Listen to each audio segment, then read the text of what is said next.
America और Russia दोनों ही अफगानिस्तान को लेकर तालिबान और उनके लीडर पाकिस्तान के साथ बैठकर जितनी मर्जी पीस टॉक्स कर रहे हों, आगे का रोड मैप तैयार कर रहे हों, लेकिन अफगानिस्तान की ऑन ग्राउंड सिचुएशन बातों से बिल्कुल अलग है।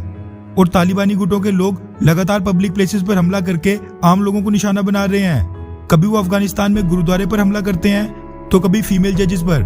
वैसे पीस टॉक्स की पहली शर्त थी सरकारी डिफेंस एजेंसीज और आम जनता पर सभी तरह के हमले रोकने की थी, लेकिन तालिबानियों ने आज तक अपनी शर्त पर कभी भी अमल नहीं किया है और वो लगातार मासूम लोगों की जानें ले रहा था। अब अफगानिस्तान सरकार तो अमेरिका और रशिया के भरोसे बैठ नहीं सकती थी, इसलिए उसने कम रिसोर्सेज होने के बावजूद वो किया जो कि उसको करना चाहिए था।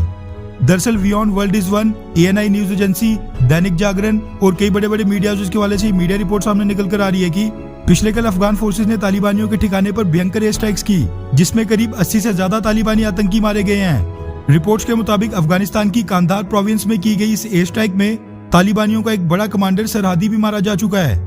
80 से ज्यादा आतंकियों के मारे जाने का मतलब है कि ये बहुत ही बड़े लेवल पर की गई एयर स्ट्राइक्स थी, जो कि तालिबानियों के लिए साफ संदेश था कि अगर वो लोग सरकारी एजेंसीज, फोर्सेस और आम लोगों को निशाना बनाएंगे तो फिर अंजाम वैसा ही होगा।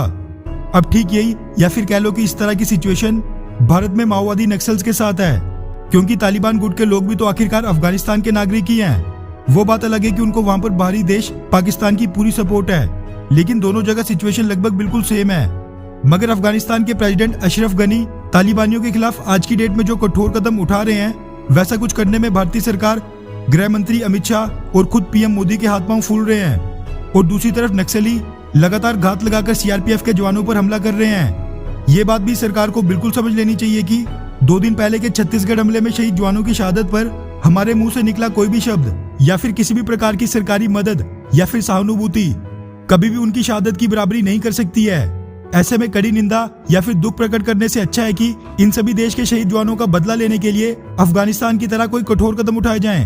अब कई लोग मेरी इस बात से सहमत हो भी सकते हैं और कई लोग बिल्कुल नहीं, लेकिन मेरा पर्सनल ओपिनियन यही है कि अब वाकई पानी सर से ऊपर उठ चुका है और वो समय आ गया है कि नक्सलियों के खिलाफ प्रोफेशनल आर्मी और इंडियन एयरफोर्स की मदद लेनी चाहिए, वरना मैं, आप और ये सभी पॉलिटिशियंस हम सब तो बड़े आराम से घर बैठकर इस तरह की घटनाओं पर दुख प्रकट कर लेंगे। 2-4 दिन के लिए हमें देशभक्ति की भावना उमड़ जाएगी, मगर सच्चाई ये है कि उसके बाद हम फिर से ये बातें भूल जाएंगे। मगर जो CRPF जवानों पर हमला करने वाले ये नक्सली हैं, ये लोग हर बार की तरह दोबारा फिर से CRPF के जवानों पर घात लगाकर हमला करेंगे, जिसमें फिर से पहले की तरह हमारे जवान शहीद होंगे। और ये प्रोसेस तब तक नहीं टूटेगा जब तक भारतीय सरकार इनके खिलाफ बातों के अलावा कोई और सख्त कदम नहीं उठाएगी, क्योंकि ये चीज हमने पिछली कांग्रेस और BJP सरकारों में भी देख ली है। खैर, वैसे आपकी क्या राय है कि क्या भारतीय सरकार को भी अफगानिस्तान की तरह नक्सलियों के खिलाफ प्रोफेशनल आर्मी का इस्तेमाल या फिर एयरफोर्स द्वारा एयर स्ट्राइक्स करनी चाहिए, हाँ या फिर नहीं? नीचे कमेंट करके अपनी राय जरूर बताएं। अच्छा सुनो, चैनल को सब्सक्राइब करो, उसके बाद घंटी बजा देना ताकि अगली वीडियो आपसे मिस ना हो पाए। Thank you.